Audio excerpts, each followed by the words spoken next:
तिलकं सततवार्ताविभूषणम् अमरकृत्य शरणं प्रबुदं लोकजीवनं प्रणयप्रमथजागदीपनं वन्दे जीवनजीवनं सत्पुरुषं नमामि। प्राणर श्री श्री ठाकुर जगज्जननी श्री श्री लक्ष्मी माँ जुगाचार्य श्री श्री बड़दा आजिर भरोसा प्रधानाचार्य चरण मोर अनंत कोटि प्रणाम। पूज्य अबिंदा एवं ठाकुर परिवार समस्त चरण मोर अनंत कोटि प्रणाम।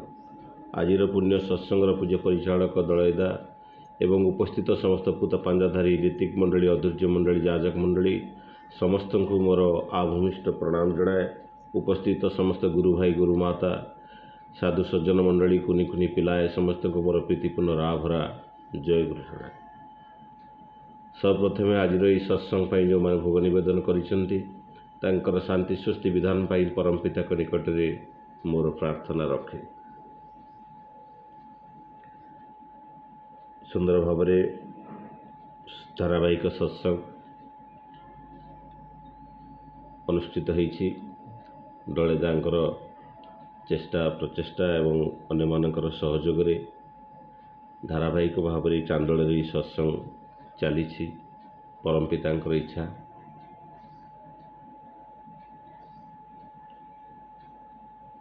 तो ठाकुर आलोचना रे प्रसंग में कहते जे पृथ्वी ए विश्वटा दुईटा जिनिस तैयारी, गोटे हूँ पुरुष आ गोटे हूँ प्रकृति। पुरुष जार पूरण करिवार संवेग जहाँ पाखरे अच्छी सी होउछन्ति पुरुष। आउ ये पूरण करिवार संवेग केवल परमपिता परम पुरुष पाखे थाए। तेणु सृष्टिर एकमात्र पुरुष होउछन्ति से परम पिता जे कि सब किसी को पूरण करि पारंती। आ प्रकृति होउछि ताहा जहाँ प्रकृष्ट होबार संवेग जहाँ भितर निहित अच्छी ताहा होउछि प्रकृति।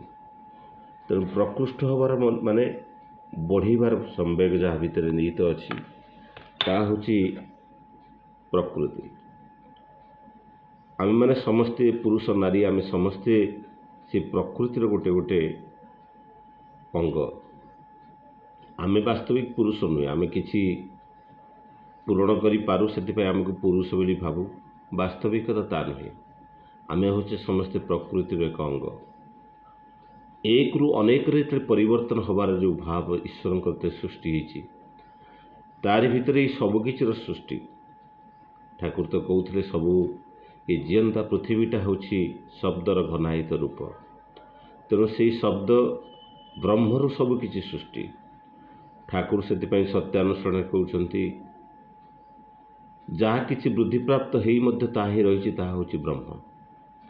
तेणु सृष्टिर आदि हूँ से ब्रह्म। आउ आज जहाँ किसी आम देखुचु से ब्रह्मर जीवंत रूप। तेणु लीला पुरुष श्रीकृष्णकर से कथा जदि गीतार कथा देखु जो तांकर विश्वरूप दर्शन,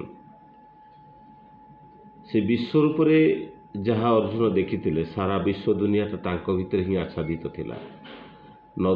नदी ह्रद जहाँ किछि कोटि कोटि सूर्य सबकि तांको भितर ही समाहित थिला। तेणु वास्तविकता को जदि आमे टिके निबिड़ भाव अनुभव करने को चेष्टा करूँ सबकि तांको भितर समाहित। से प्रेरित पुरुष परम पुरुष भितर सबकि ही समाहित। आमे तार गोटे गोटे अंश मात्र। तेणु आमको ये जो परिवेश प्रकृति जोटा ये प्रकृति को नहीं मनीष परमपिता ही आनंद अनुभव करती एवं से आनंद को अनुभव करने प्रकृतिर सृष्टि। ये प्रकृति भितर आमे मध्य सृष्टि। तेणु आमको नहीं ईश्वर पुष्टि होती। से ठाकुर कहते तुमर हसी मुखर कांगाल मो। आम मानकर खुशी ही परमपिता इच्छा। तेणु आम मानकर खुशी आमे आमर परिवेश नहीं कि बंचु। तेणु मु मोर परिवेश परिवेष्टनी नहीं कि बंचे। तेणु कथा उठे जो ठाकुर कहते जो धर्मर व्याख्या अन्य को बचाए निजे थाके जानिस ताकू धर्म बोली। अन्य को बंचाई निजे बंचे, प्रथम अन्य को बंचाए तापर निजे बंचे। दिनेश दा मते काली बुझाउतले मु गोटे लिव एंड लेट लिव रो ग्रुप करिछि दिनेश दा कहउथले एटा लेट लिव एंड लिव हो बोली कि ठाकुरଙ୍କର बाणी लिव एंड लेट लिव थिला। तो वास्तविक तो अन्य को बंचाई निजे थाके तेणु अन्य मानक जिते कथा जिते उठे तार परिवेश कथा उठे से परिवेश को जिते मनीष गढ़ी तोली पारे निजर स्वार्थ निजर व्यक्तिकेन्द्रिक जीवन रू बाहरी से परिवेश पाई जे जेती करि पारे से सेतिकी तार व्यक्तित्व परिप्रकाश हुए। तेणु तार व्यक्तित्व तार ये परिवेश प्रति कर्म उपर निर्भर करे। आपण जे महान मनीषंकर जदि कथा आमे देखू ये समस्तंकर जीवन को जदि आमे देखू समस्ते निज जीवन को सुख सुचारू को त्याग करी से माने परिवेश पाई अन्य मानक पाई जीवन को व्यापृत करिसंती।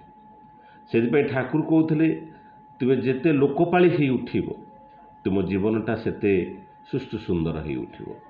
जे जेतिकी लोकपाली से सेतिकी जीवन रे सेतिकी अग्रसर।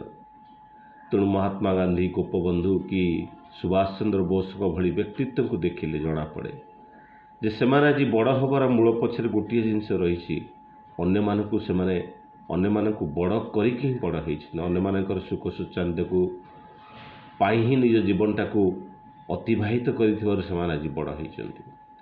तेणु समाज रे आमे जो मानकु आगधाड़ी मनीष बोलिकी देखू से आगधाड़ी मनीष माने होउछन्ति अन्य मानक पाई व्यापृत करिथिबा जीवन एवं सेठी आसे जे परिवेश कथा ये परिवेश होची कौन ना जदि आमे डेफिनेशन को जदि जाऊ परिवेश होची आम चारिपार्श्वे थिबा समस्त जीवंत जीवित एवं माने निर्जीव समस्त को नहीं जो मानकर इफेक्ट रे आम जीवनटा अतिबाहित हुई से माने होउछन्ति सेटा ही परिवेश अंश।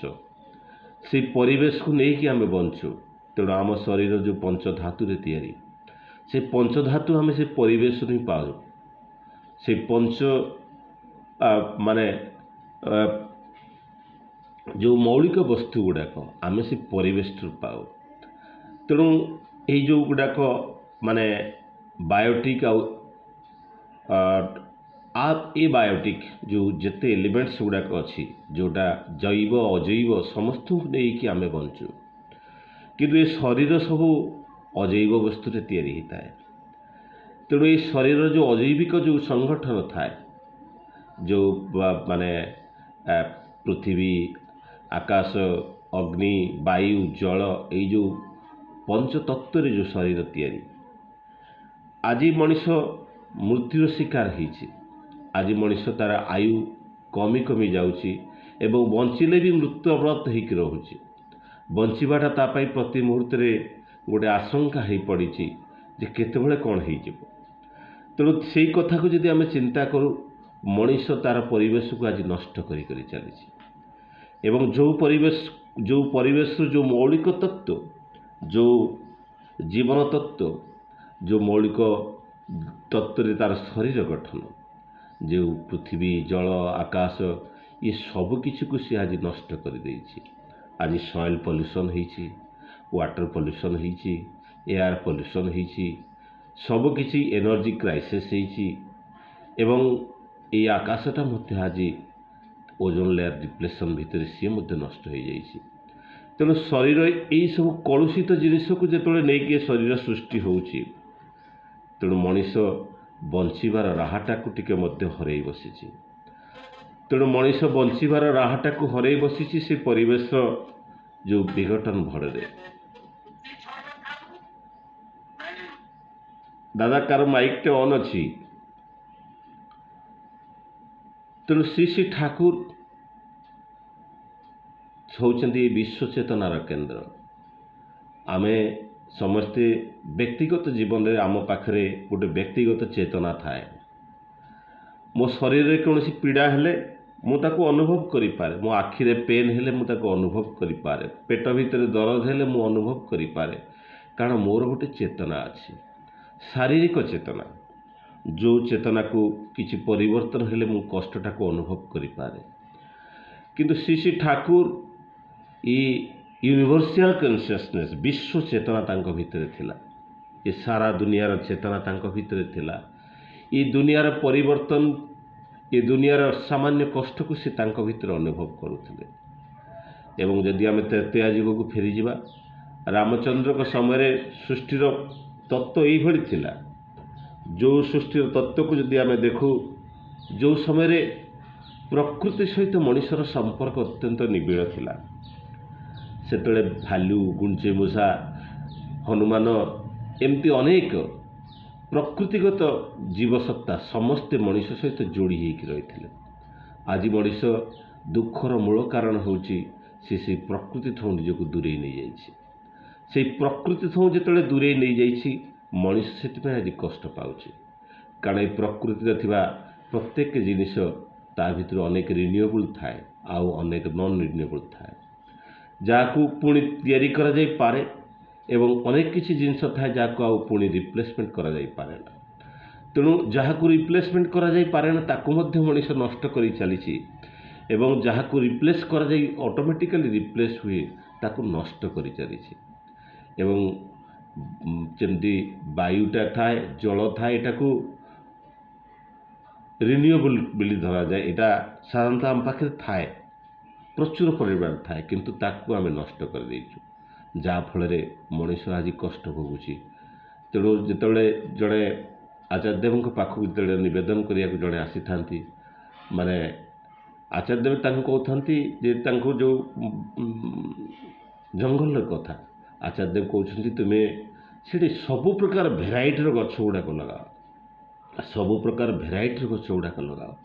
जदि सबु प्रकार भेराइटर गछ को लगे दि जाए ताहले तांको भितर गोटे समन्वयटा रहिबो, सेही समन्वय भितर से माने सुंदर भाव में प्रकृतिटा सृष्टि हो पारिबो। एवं यही परिवेश भितर ये मनीष अच्छी, एनिमल अच्छी, प्लांट लाइफ अच्छी, सबकिछि को लेकिन जो परिवेश सृष्टि होती, जदि आमे देखू ये जो आमर वृद्धि पाइबा पाई ये जो प्रकृष्ट होबार संवेग थाए, यही जोटा आमे जानिचु सत्तार आमे बंची रहू, अस्तित्व आमे वृद्धि पाऊ। तो आम वृद्धि पाइबा आवश्यक पड़े से परिवेश भीतर ही हमें वृद्धि पाऊ।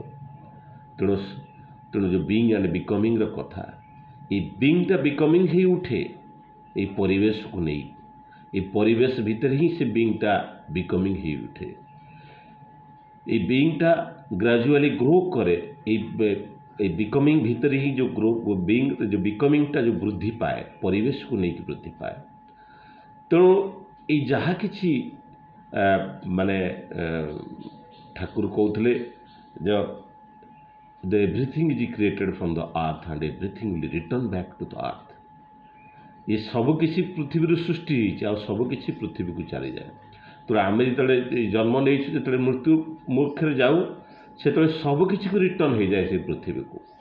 तेणु everything is created from the earth and everything is return back to the earth. एवं ठाकुर से जो एनवायरमेंट जो डेफिनेशन ठाकुर कहते, the environment is that which rouses us by the impulses keeping our consciousness awakened. ये हूँ ठाकुर कथा। The environment is that which rouses us by impulses keeping our consciousness awakened. आमर चेतना ये एनवायरमेंट भीतर ही अवेकेन होकर रुहे, जागृत होकर रुहे, एवं ताकू छाड़ी आम जागृत हो पारुना।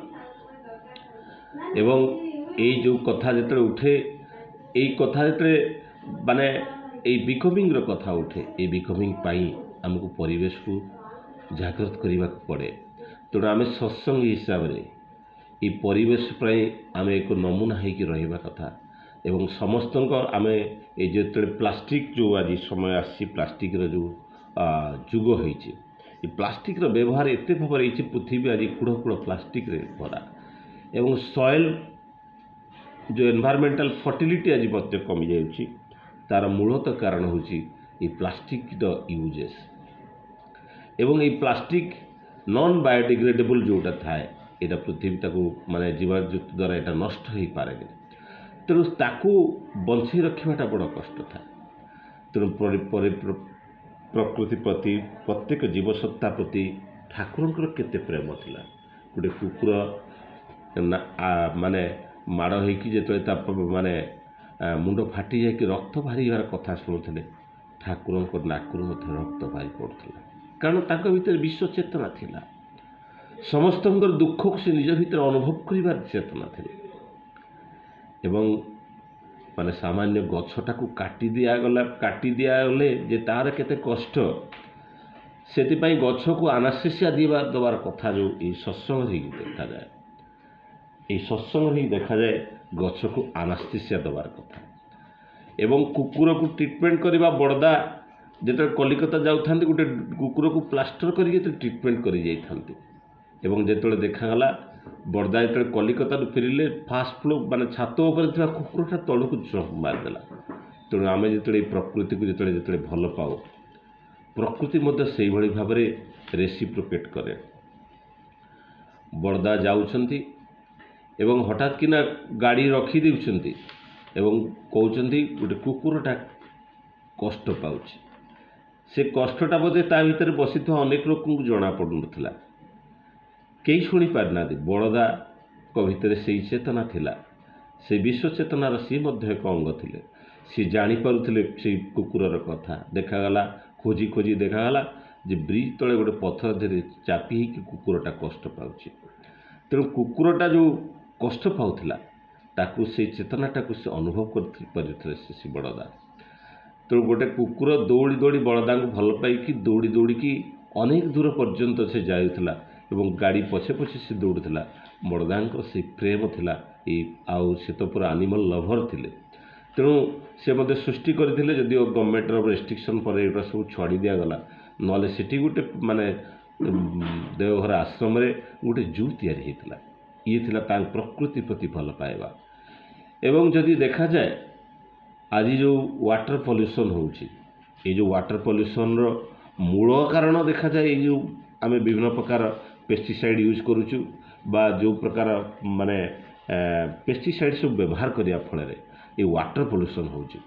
ଏଇ ୱାଟର ପଲ୍ୟୁସନ୍କୁ ଯେତେବେଳେ ୱାଟର ପଲ୍ୟୁସନ୍ ହେଉଛି, ଏଇ ୱାଟର ପଲ୍ୟୁସନ୍ଟା ଆଜି ଏଭଳି ପରିସ୍ଥିତିରେ ପହଞ୍ଚିଛି, ଏଇ ଆମେ ଭଲ ପାଣି ପିଇବା ପାଇଁ ଆମେ ସବୁବେଳେ କିଣିକି ପିଇବାକୁ ପଡ଼ୁଛି। କିନ୍ତୁ ପୃଥିବୀର 70% ହେଉଛି ପାଣି।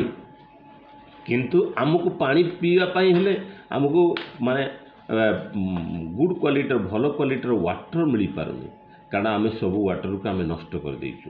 ଆଉ ଯେଉଁ ୱାଟର ଗୁଡ଼ାକ ଗ୍ଲାସିୟର୍ସରେ ଅଛି ତାକୁ ତ ନଷ୍ଟ ହେଇଯାଉଛି। ତେଣୁ ଏଇ ଯେଉଁ ଗଙ୍ଗାର ଧାର, ଏଇ ଯେଉଁ ଆମେ ଜାଣିଛୁ ମାନେ ଏଇ ଯେତେ ସଭ୍ୟତା ଅଛି, ଏଇ ସଭ୍ୟତା ସବୁ ଏଇ ନଦୀ କୂଳରେ ହିଁ ସୃଷ୍ଟି ହେଇଥିଲା।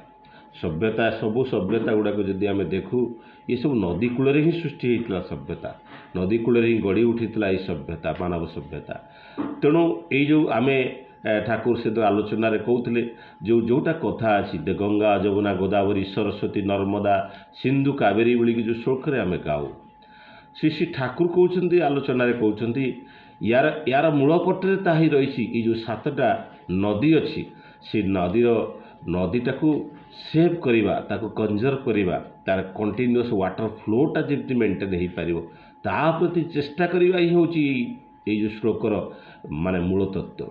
ଯଦି ଆମେ ଏଇଟାକୁ ଏନଭାରମେଣ୍ଟାଲକୁ ଯଦି ବାଲାନ୍ସ କରିବାକୁ ହୁଏ, ଟୁ ମେଣ୍ଟେନ୍ ଦ ଏନଭାରମେଣ୍ଟାଲ ବାଲାନ୍ସ, ତ ପୁରା এই କଣ୍ଟ୍ରିଟାର ଯଦି ଇକୋଲୋଜିକ୍ ସିଷ୍ଟମ୍କୁ ଯଦି ବାଲାନ୍ସ କରିବାକୁ ହୁଏ, ତେଣୁ ଏଇ ଭାରତର ଇକୋଲୋଜିକାଲ ସିଷ୍ଟମ୍କୁ ବାଲାନ୍ସ କରିବାକୁ ହେଲେ ତେଣୁ ଏ 7ଟା ନଦୀର ଧାରାଟାକୁ ଅନବରତ ହେଇପାରିବା କଥା ଏବଂ ତାକୁ ପଲ୍ୟୁସନ୍ ଫ୍ରି ରଖିବା କଥା।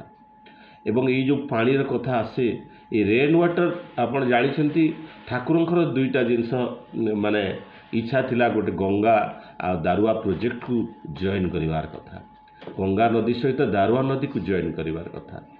ଏବଂ ଆଉ ଗୋଟେ ଥିଲା ସାନ୍ଦିଲ୍ୟ ୟୁନିଭର୍ସିଟି ତିଆରି କରିବାର କଥା। ଏଇ କଥା ଯେତେବେଳେ ବଡ଼ଦା ମାନେ ଆଚାର୍ଯ୍ୟଦେବଙ୍କୁ ପଚରାଇଥିଲେ, ଆଚାର୍ଯ୍ୟଦେବ କହିଲେ ଯେତେବେଳେ ଆମର ପାର୍ଲାମେଣ୍ଟରେ ଅଧେରୁ ଅଧିକ ଯେତେବେଳେ ଆମର ଗୁରୁ ଭାଇ ରହିବେ ସେତେବେଳେ ଯାଇକି ହେଇପାରେ। କିନ୍ତୁ ତା ପାଇଁ ବି ଲୋକମାନେ ଚେଷ୍ଟା ବି ଚାଲିଛି। ଗଙ୍ଗା ଦାରୁଆ ପ୍ରୋଜେକ୍ଟ ବୋଧେ ଆରମ୍ଭ ହୋଇଯାଇଛି, ତା'ର ବୋଧେ ଅନେକ ଜୋରରେ କାମ ଚାଲିଛି। କିନ୍ତୁ ଆମେ ବୁଝିବାକୁ ପଡ଼ିବ ଯେ ଗଙ୍ଗାର ଉପସ୍ଥିତି ଏ ଦେଓଘର ଠାରୁ 105 କିଲୋମିଟର ଦୂରରେ ସୁଲତାନାଗଞ୍ଜ ପାଖାପାଖି ଦେଇ ଗତି କରେ। ଏବଂ ଯେଉଁଟା ଏଇ ଗଙ୍ଗା ହେଉଛି माने हिमालय बही आसीथिबा नदी एवं पवित्र नदी इठी पानी माने ये जो ग्लासियर्स मेल्टिंग रे जो पानी बरफ रु आसे तेणु ये चिरस्रोता थाए कि जो दारुआ प्रोजेक्ट थाए जो दारुआ नदी जोटा कि माने देवघर पाखे बही जाए माने 200 मीटर की आज डेट रे बुलिकी गले 1.5 किलोमीटर डिस्टेंस रे जो दारुआ नदी अच्छी ये हूँ मनसून बेस केवल वर्षा दिने ही पानी थाए अन्य दिने ये ड्राए हो जाए जहाँफल पानीर अभाव थाए तेणु ये जो पानीर अभाव थाए ये गंगा नदी सहित दारुआ नदी को जब जॉइन कर दि जाए तेणु ये जो तार माने चारि पार्श्वटा गोटे एभरग्रीन रिजन रे परिणत हो खाली देवघर उन्नति हम ता नुहे 100 किलोमीटर ऊर्ध्व अंचल उन्नति पार तेणु ताला श्री श्री ठाकुर परमपिता इच्छा बोधे गत अल्प दिन भितर जो ये जो सरकार अच्छा सरकार पूर्व सरकार पूर्व टेनियर से बोधे ये प्रोजेक्ट को आरंभ करने जा कथबार्ता लगी तेणु ये जो कथा आचार्यदेव सहित से कथोपकथन होता किंतु देवघर भी देखा जाए ये पानीर अनेक अभाव थाए तेणु रेन वाटर हार्वेस्टिंग जोटा बड़ प्रोजेक्ट सत्संग करे ता ये भारत कौन पृथ्वी पर एक विराट एग्जाम्पल एवं ये जो रेन वाटर हार्वेस्टिंग कथा उठे जो रेन वाटर हार्वेस्टिंग देवघर कराइला तेणु देवघर सत्संग देवघर को से वाटर अवार्ड मिलता कारण देवघर में अनेक भक्त आसती लक्ष लक्ष भक्त आसती एवं तार जो पानी वाटर क्राइसिस न हुए एवं से जो वाटर डिप्लेशन लेवल को चली जाए तार मेंटेन करने ये आचार्यदेव माने चेष्टार एवं श्री श्री दादा चेष्टार ये एत भावी भाव में करी वाटर रिसोर्स माने रेन वाटर हार्वेस्टिंग एवं जिते रियूज ऑफ वाटर व्यवस्था कराइला जहाँफल ठीक भाव में तार परीक्षण हो पार्थिला एवं जहाँफल ठीक भाव में से वाटर ये गोटे भी एक विराट जिनस तेणु आम सत्संग हिसाब से परिवेश आमर जो दायित्वबोध रही ये दायित्वबोधटा को आम समस्ते बुझीपर कथा एवं ठाकुर जमती प्रत्येक चाहते जो तपोवर विद्यालय विश्वविज्ञान केन्द्र तैयारी होता अनेक गछ काटी दिया से गछ फट काटी ठाकुर मन में अनेक दुख होता एवं ठाकुर गोटे माने अनेक समय दुख पाते एवं ठाकुर जड़े गोटे डालटे काटी देते ठाकुर कहले मो कौणीटा तोते बाजिकी कष्ट हो तू मो कौणीटा काटिदेबू ये था ठाकुर कथा एवं काणी बिलई की जमी ट्रिटमेंट कर कथा ये सब किसी को जब देखे माने ये सब हूँ परिवेश को लेकिन बंचार जो ये माने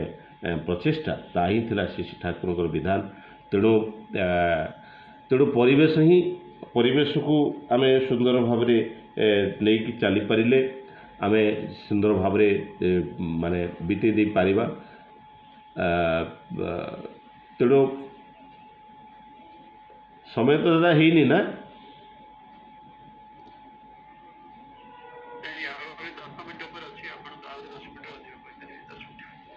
ठीक अच्छे दादा ठीक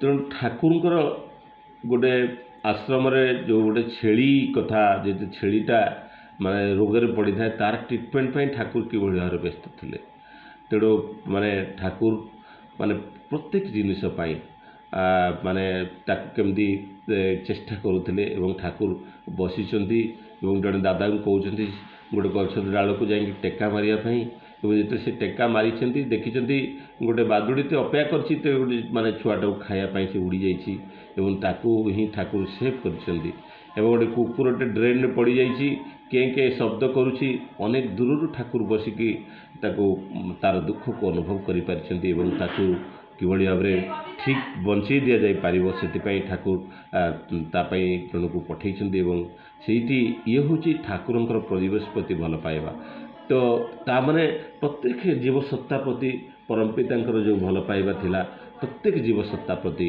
तेणु प्रत्येक जीवसत्ता प्रति जो भल पाइबा थिला से भल पाइबाटा ही एते निबिड़ थिला एते माने निबिड़ तो थिला तेणु से भल पाइबा भितर प्रत्येक परिवेष्टन को परमपिता भल पाउथिले एवं तांको भितर से जो माने विश्व चेतना थिला सेटा ही मूलतः थिला तेणु जहाँ आम दीटा प्रकार जो एनवायरनमेंट थाए गोटे माइक्रो एनवायरनमेंट आउ गोटे माक्रो एनवायरनमेंट ये माइक्रोस्कोपिक आमे जदि आमे निज परिवेश को जदि रक्षा करने हेले प्रत्येक मनुष्य को जीवसत्ता को रक्षा करने हेले आमे जदि निजठू आरंभ करने को पड़े तो माने थिंक लोकाली एंड माने लोकाली किसी काम कले तार ग्लोबल इंपैक्ट मध्य रहे तेणु ये जो एयर पोल्यूशन होची वाटर पोल्यूशन होची तेणु ता प्रति आमे सजग रहिबा परिवेश को आमे जब सत्संग हिसाब रे आमर आमे ही समाज में एक उदाहरण होगी रहिबा ताही कथा एवं जाई जो वाटर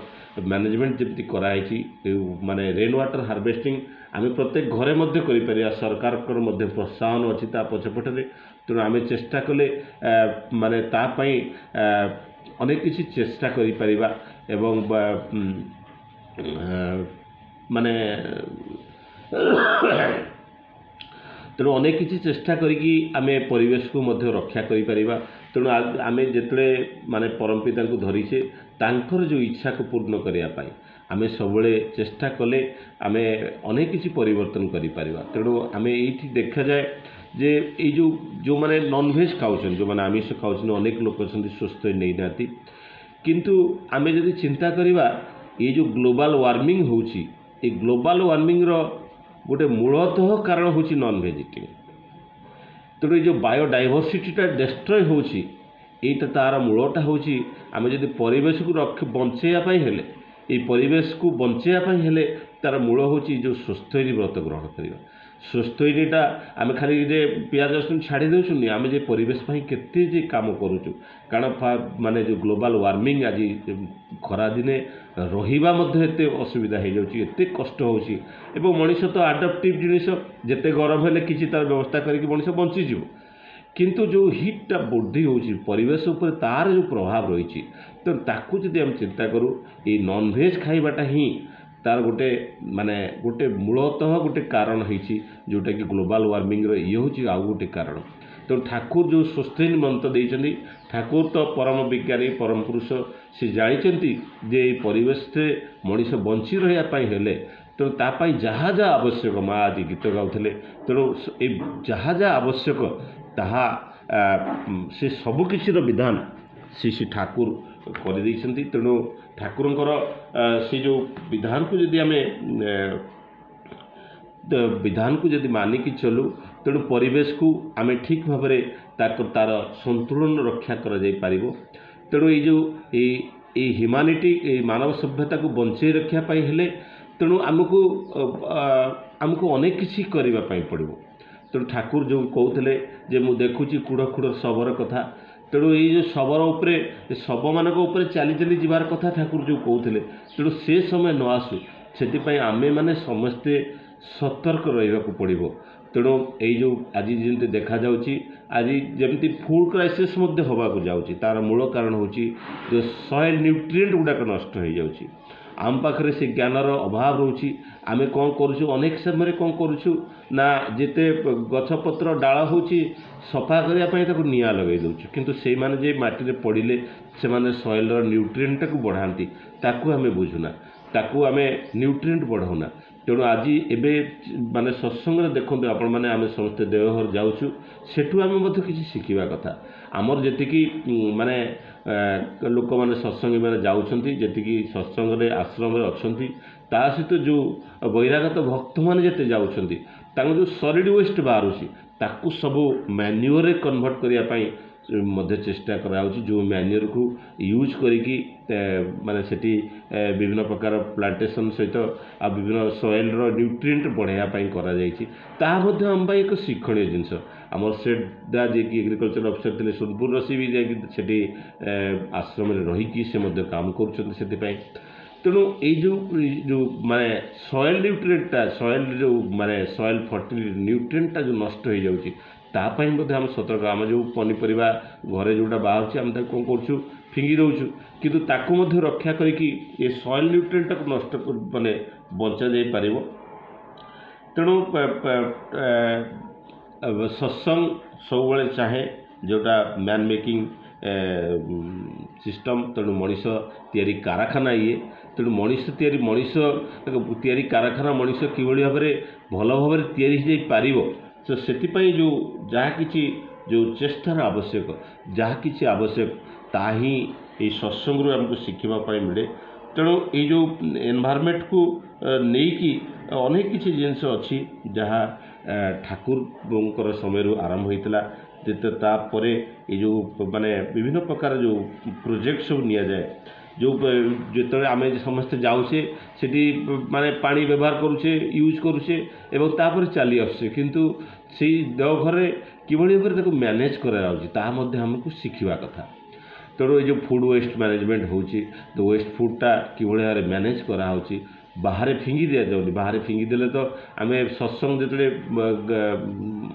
ମନ୍ଦିର ମାନଙ୍କରେ ଉତ୍ସବ କରୁଛୁ ଆମେ ତାକୁ ନେଇକି ଫିଙ୍ଗି ଦେଉଛୁ, କିନ୍ତୁ କିଭଳି ଭାବରେ ସେଠି କେମିତି ମ୍ୟାନେଜ୍ କରାହେଉଛି ତାହା ଆମକୁ ଶିଖିବା କଥା। କେତେ ସଲିଡ୍ ୱେଷ୍ଟ ବାହାରୁଛି, ଯେଉଁ ବାୟୋଲୋଜିକାଲ ୱେଷ୍ଟ, ତାକୁ ମ୍ୟାନେଜ୍ କରିବା ପାଇଁ ସବୁ ପ୍ରକାର ବ୍ୟବସ୍ଥା କରାଯାଇଛି। ତେଣୁ ଆମେ ସେଥିରୁ ଅନେକ କିଛି ଶିଖିବା କଥା। ତେଣୁ ଠାକୁର ତାହା ହିଁ ଚାହିଁଛନ୍ତି। ତ ଠାକୁର ଚାହିଁଛନ୍ତି ଯେମିତି ଠାକୁର କହୁଛନ୍ତି, ଠାକୁରଙ୍କର ଗୋଟେ ଇଂଲିଶରେ ବାଣୀ ଅଛି, when understanding of the environment is lazy, unaccomplished and inactive, the destiny is doomed। ତେଣୁ ଆମର ଭାଗ୍ୟ ମଧ୍ୟ ଖରାପ ହେଇଯିବ ଯେତେବେଳେ ସେ ପରିବେଶକୁ ବୁଝିବା ଏବଂ ତାକୁ ଆକମ୍ପ୍ଲିସ୍ କରିବା, ତାକୁ ଇନ୍ଆକ୍ଟିଭ୍ ହେଇଯାଏ ସେ ଧାରଣାଟା, ଜ୍ଞାନଟା, ଅଣ୍ଡରଷ୍ଟାଣ୍ଡିଂ, ବୁଝିବାଟା, ପରିବେଶକୁ ବୁଝିବାଟା ଯେତେବେଳେ ଆମକୁ ଲେଜି ହେଇଯାଉ, ଆଉ ଯେତେବେଳେ ତାକୁ ଅନଆକମ୍ପ୍ଲିସ୍ଡ ହେଇଯାଉ, ଯେତେବେଳେ ଇନ୍ଆକ୍ଟିଭ୍ ହେଇଯାଉ, ତା ପ୍ରତି ସମ୍ବେଦନଶୀଳ ନ ରହୁ, ସେତେବେଳେ କ'ଣ ହୁଏ, ଆମର ଏଇ ଯେଉଁ ମାନେ ଆମର ଡେଷ୍ଟିନିଟା, ଭାଗ୍ୟ ମଧ୍ୟ ଡୁମ୍ଡ ହେଇଯାଏ, ଆମ ଭାଗ୍ୟଟା ଖରାପ ହେଇଯାଏ। ଇଏ ହେଉଛି ଠାକୁରଙ୍କର ମାନେ ଇଂଲିଶର ବାଣୀ। ତେଣୁ ଏଇ ଯେଉଁ ଜିନିଷ ଅଛି ସବୁକିଛିକି ଆମକୁ ଧ୍ୟାନ ରଖିକି ଚାଲିବାକୁ ପଡ଼ିବ। ତେଣୁ ସମସ୍ତଙ୍କର ସମୟ ତ ହେଇଯାଇଛି, ସମସ୍ତଙ୍କର ଶାନ୍ତି ସ୍ତୁତି ବିଧାନ ପାଇଁ ପରମ ପିତାଙ୍କ ନିକଟରେ ପ୍ରାର୍ଥନା ରଖି ମୋର ବକ୍ତବ୍ୟ ଏଠି ବିରାମ ଦେଉଛି। ବନ୍ଦେ ପୁରୁଷୋତ୍ତମମ୍, ବନ୍ଦେ ପୁରୁଷୋତ୍ତମମ୍, ବନ୍ଦେ ପୁରୁଷୋତ୍ତମମ୍। ଦାଦା ଜୟ ଗୁରୁ।